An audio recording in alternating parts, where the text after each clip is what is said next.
নমস্কার, আমি রাজ। আপনারা দেখছেন খবর 24 ঘন্টা।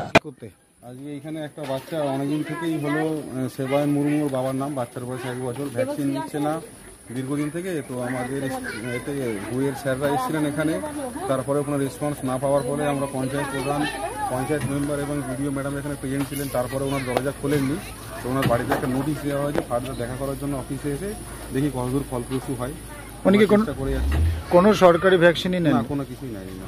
কি করেন ভদ্রলোক? উনি তো স্কুল টিচার, আমি শুনেছি বাই প্রফেশন, কিন্তু ওনার সঙ্গে দেখা যেহেতু হয়নি আমি কনফার্ম বলতে পারছি না। আচ্ছা, এর পরবর্তী পদক্ষেপ কি নেবেন? পরবর্তী পদক্ষেপ আমরা দাদা, আপনার তো বাড়িতে বাচ্চা আছে, ভ্যাকসিন নেওয়া হয়তো? আছে।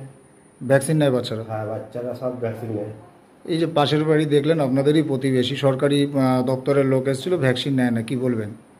আমরা তো জানি না, আমাদের সঙ্গে কথাও বলে না, কিছু না, আমরা জানিও না। ওর ভাই দুটো আছে, ওর ভাইদের সঙ্গেও কথা বলে না, আমরা কি বলবো বলে।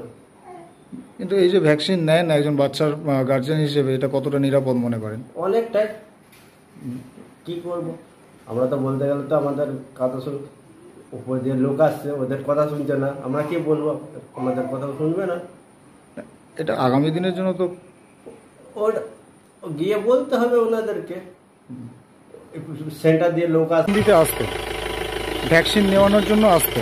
মূলত কি সমস্যা? ওর কি সমস্যা আমরা জানি না। বিয়ের পর থেকে ও আমাদের সাথে কোনো ব্যাপারে সহযোগিতাই করেনি, মানে ওর মিসেসের আমরা মুখটা পর্যন্ত দেখিনি। আচ্ছা।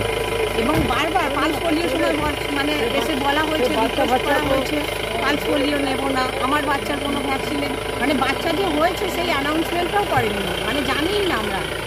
হ্যাঁ,